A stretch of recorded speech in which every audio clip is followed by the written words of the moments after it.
Temple tiger اور کماؤ کے آدم خور، پارٹ 7۔ Temple tiger. ابھی سورج غروب ہونے والا تھا کہ میں نے لاش سے 10 گز مشرق اور تھوڑا سا دائیں جانب شاہ بلوط کے ایک درخت پر ڈیرا جما لیا۔ چونکہ شیر مغرب سے پہاڑی پر چڑھتا، اس لیے بہتر تھا میں اس کی آمد کی جگہ اور لاش کے درمیان نہ ہوتا۔ شیر اگرچہ سونگھ نہیں سکتے، لیکن ان کی نظر انتہائی تیز ہوتی ہے۔ اس جگہ سے مجھے وادی اور اس کے پیچھے پہاڑیاں بھی صاف دکھائی دے رہی تھیں۔ جب غروب ہوتا ہوا سورج سرخ گیند کی شکل میں پہاڑی کے سرے پر دکھائی دے رہا تھا کہ نیچے وادی سے سانبر کی آواز آئی۔ شیر روانہ ہو چکا تھا، اور جتنی دیر میں اندھیرا ہوتا شیر اس سے قبل ہی شکار پر پہنچ جاتا۔ سورج غروب ہو گیا، شفق کی جگہ تاریکی نے لے لی۔ چاند کو نکلنے میں کافی دیر تھی، لیکن ہمالیہ میں ستارے اتنے روشن دکھائی دیتے ہیں کہ مجھے سفید رنگ والی لاش صاف دکھائی دے رہی تھی۔ لاش کا سر میری طرف تھا، اور اگر شیر لاش کے عقب سے آ کر اسے کھانا شروع کرتا تو میں اسے نہ دیکھ پاتا۔ تاہم لاش کا نشانہ لینے کے بعد رائفل کو تھوڑا سا اوپر اٹھا کر کہ جب لاش دکھائی دینا بند ہو جاتی میں اندازاً شیر پر گولی چلا سکتا تھا۔ یہ گولی 50-50 ہوتی، تاہم ایسا خطرہ صرف اور صرف آدم خور کے شکار میں ہی مول لیا جاتا ہے۔ یہ عام سا ٹیمپل ٹائیگر تھا۔ اگرچہ 4 دنوں میں اس نے 4 مویشی مارے تھے، لیکن اس نے کبھی کسی انسان کو تنگ نہیں کیا تھا، اور مویشی مارنے کے سلسلے میں اس نے جنگل کے قانون کی کوئی خلاف ورزی نہیں کی تھی۔ مویشیوں کو اس سے بچانے کے لیے اس پر اس طرح گولی چلانا جائز تھا کہ وہ فوراً ہی مارا جاتا، لیکن اس طرح اوچھی گولی چلا کر اسے زخمی کرنا کہ وہ گھنٹوں تک زخم کی تکلیف سہتا رہے، اور اگر اسے ڈھونڈ کر ہلاک نہ کیا جاتا تو اس کے آدم خور بننے کے امکانات بہت زیادہ ہوتے۔ مشرق سے روشنی آنے لگ گئی تھی، اور کچھ ہی دیر بعد چاند نکل آیا۔ اس وقت شیر آ گیا۔ اگرچہ میں نے اسے دیکھا نہیں تھا، لیکن مجھے معلوم ہو گیا کہ شیر آ چکا ہے۔ کیا شیر لاش کے پیچھے پہاڑی کے کنارے پر چھپا ہوا مجھے دیکھ رہا ہے؟ نہ۔ جب سے میں اس درخت پر بیٹھا تھا میں اس درخت کا حصہ بن چکا تھا، اور کوئی حرکت نہیں کی تھی، اور بغیر کسی معقول وجہ کے شیر شکار پر لوٹتے وقت جنگل میں راستے کے ہر درخت کی چھان بین نہیں کرتے۔ پھر بھی شیر آ گیا تھا اور مجھے دیکھ رہا تھا۔ جب چاندنی اتنی پھیل گئی کہ مجھے صاف دکھائی دینے لگا تو میں نے اپنے سامنے زمین کا جائزہ لینا شروع کر دیا۔ جو ہی میں نے پیچھے دیکھنے کے لیے سر کو دائیں گھمایا شیر دکھائی دیا۔ شیر ایک روشن خطے پر پچھلی ٹانگوں پر لاش کی طرف رخ کیے اور گردن موڑ کر مجھے دیکھ رہا تھا۔ جو ہی اس نے مجھے اپنی جانب دیکھتے پایا تو اس نے اپنے کان پھیلا دیے۔ جب میں نے مزید کوئی حرکت نہ کی تو اس نے کان دوبارہ کھڑے کر لیے، جیسے وہ مجھ سے کہہ رہا ہو، ہاں بھئی مجھے دیکھ تو لیا، لیکن اب کیا کرو گے؟ اس وقت میں شاید ہی کچھ کر سکتا۔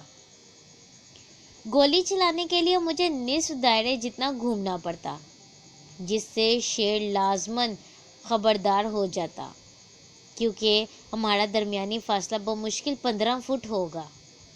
خیر دوسری صورت یہ تھی کہ میں بائیں شانے سے رائفل چلاتا۔ رائفل میرے گھٹنوں پر اڑی رکھی تھی اور نال کا رخ بائیں جانب تھا۔ جو ہی میں نے رائفل اٹھائی اور اس کا رخ دائیں جانب پھیرنے لگا تو شیر نے اپنا سر جھکایا اور کان پھیلا دیے۔ جتنی دیر میں نے حرکت نہیں کی شیر بھی وہیں رہا، لیکن جو ہی میں نے دوبارہ رائفل کا رخ پھیرنا شروع کیا شیر اٹھا اور ایک سامنے موجود سایوں میں گم ہو گیا۔ خیر میں کر بھی کیا سکتا تھا؟ شیر نے ایک بار پھر فتح یاب ہو کر مجھے مایوس کر دیا۔ جتنی دیر میں یہاں رکتا شیر نے نہ آنا تھا، لیکن اگر میں یہاں سے چل پڑتا تو لازمی طور پر شیر آتا اور گائے کو لے جاتا، چاہے وہ جتنا بھی کوشش کرتا۔ پوری گائے کھانا اس کے بس سے باہر تھی اور میں اگلے دن دوبارہ کوشش کر سکتا تھا۔ سوال یہ پیدا ہوا کہ میں کہاں رات گزاروں؟ میں دن بھر 20 میل چل چکا تھا اور 8 میل مزید سفر کر کے ریسٹ ہاؤس جانے کو دل نہیں چاہا۔ کسی بھی دیگر مقام میں نے لاش سے 200 یا 300 گز دور جا کر زمین پر سو جانا تھا، لیکن یہاں اس علاقے میں آدم خور تندوا موجود ہونے کی وجہ سے میں ایسا نہیں کر سکتا تھا، کیونکہ آدم خور تندوے رات کو شکار کرتے ہیں۔ شام کو جب درخت پر بیٹھنے لگا تو میں نے دور سے مویشیوں کی گھنٹیوں کی آواز سنی اور اس کے مقام کو بخوبی سمجھ لیا۔ یہ مویشی کسی گاؤں یا کسی باڑے میں ہوں گے، جسے تلاش کرنے کے لیے میں روانہ ہو گیا۔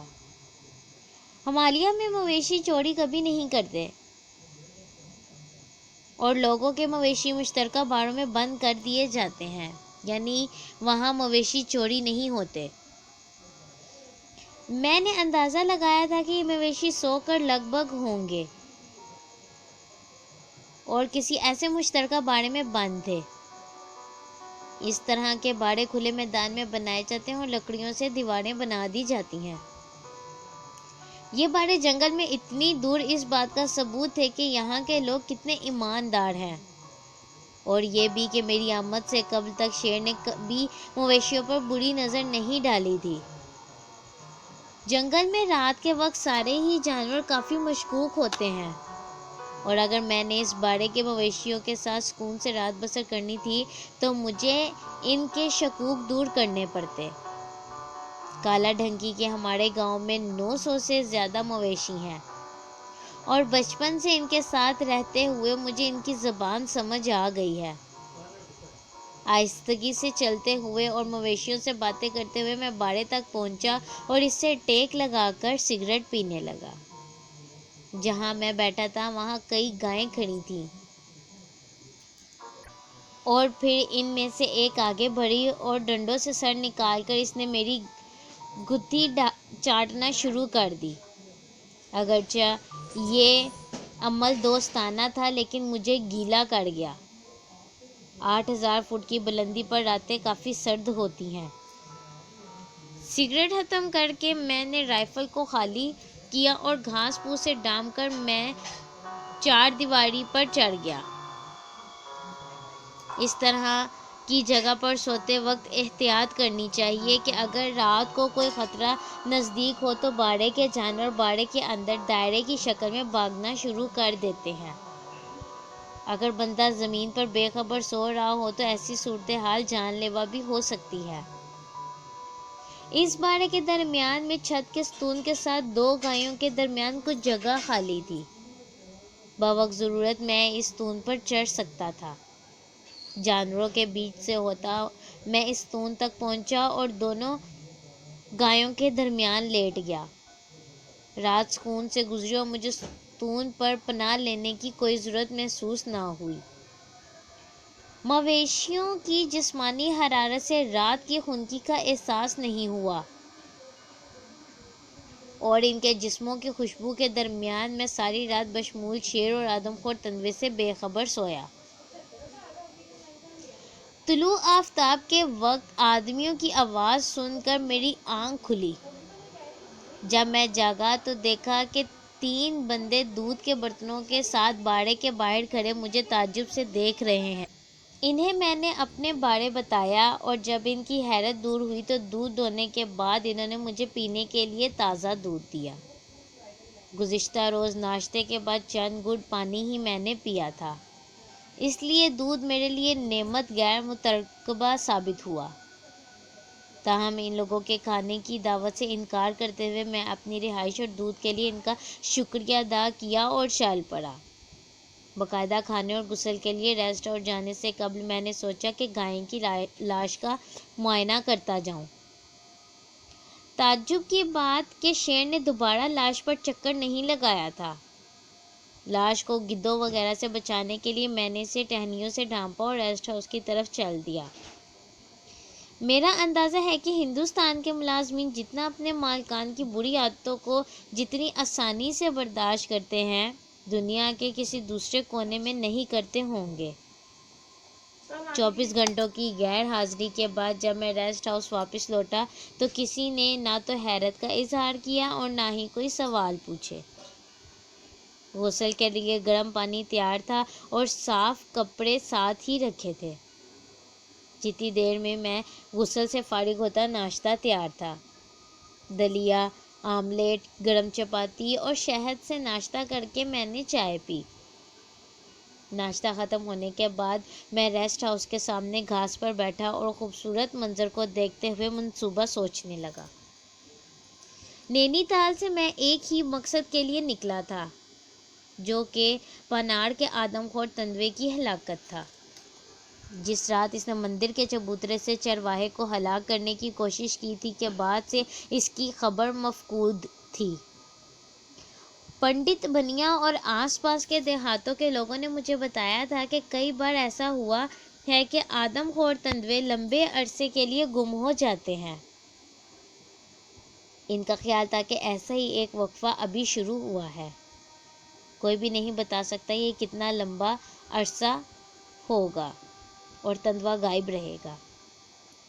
جس علاقے میں آدم خور تندوا موجود تھا وہ بہت وسیع تھا۔ یہاں کم از کم 10 سے 20 تندوے ہوں گے۔ ایسے آدم خور تندوے کو اس علاقے میں تلاش کر کے ہلاک کرنا کہ جب اس نے آدم خوری کو کچھ عرصے کے لیے ترک کر دیا ہو، کارے وار تھا۔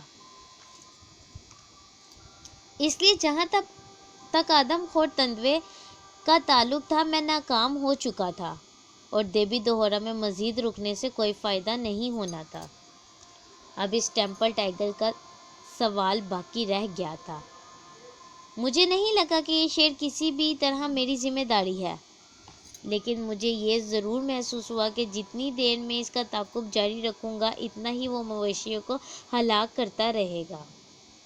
ایک نر شیر بغیر کسی وجہ سے اسی دن سے مویشی مارنا شروع کرے جس دن میں دیبی دہورا پہنچا ناقابل توجیہ ہے۔ کیا میرے جانے کے بعد وہ رک جائے گا؟ یہ سوال فی الوقت تشنا تھا۔